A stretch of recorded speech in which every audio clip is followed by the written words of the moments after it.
Init ba? Hindi ko naman naramdaman yung init ng araw eh. Naramdaman ko lang yung init ng pagmamahal mo eh. Agay! Pakset!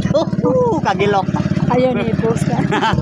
Mga G-Brox, punta kami ng Balamban. Punta kami ng lungsod. Mag-grocery kami kasama ko asawa ko. Yan. Ganyan talaga dapat mga G-Brox. Dapat sweet tayo sa ating mga asawa. Ayaw ni post. Ayaw eh. Ayaw ni post. Ayaw. Kaya dapat mga G-Brox, mahalin natin ang asawa natin. O, di ba? Focus tayo sa pamilya natin para maging masaya. Huwag tayo maghanap ng ibang problema. Nasayaan yung mga G-Brox natin. Hinihila kami.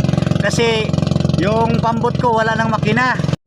Ayaw mga G-Brox habang hinihila tayo sa mga ka-G-Brox natin. So dito na kami ng misis ko maglalambingan. Ouch! Ang sarap! Galing pala kami naligo ng dagat mga G-Brox. So ngayon mag-grocery kami. So habang nandito pa yung misis ko, hindi pa punta ng city, sulitin natin yung time. Sulitin natin yung time ba? Dit muna pag may time mga G-Brox. Yahoo! Yummy! Baboy din. Ano siya? Baboy, tsaka na yung baboy.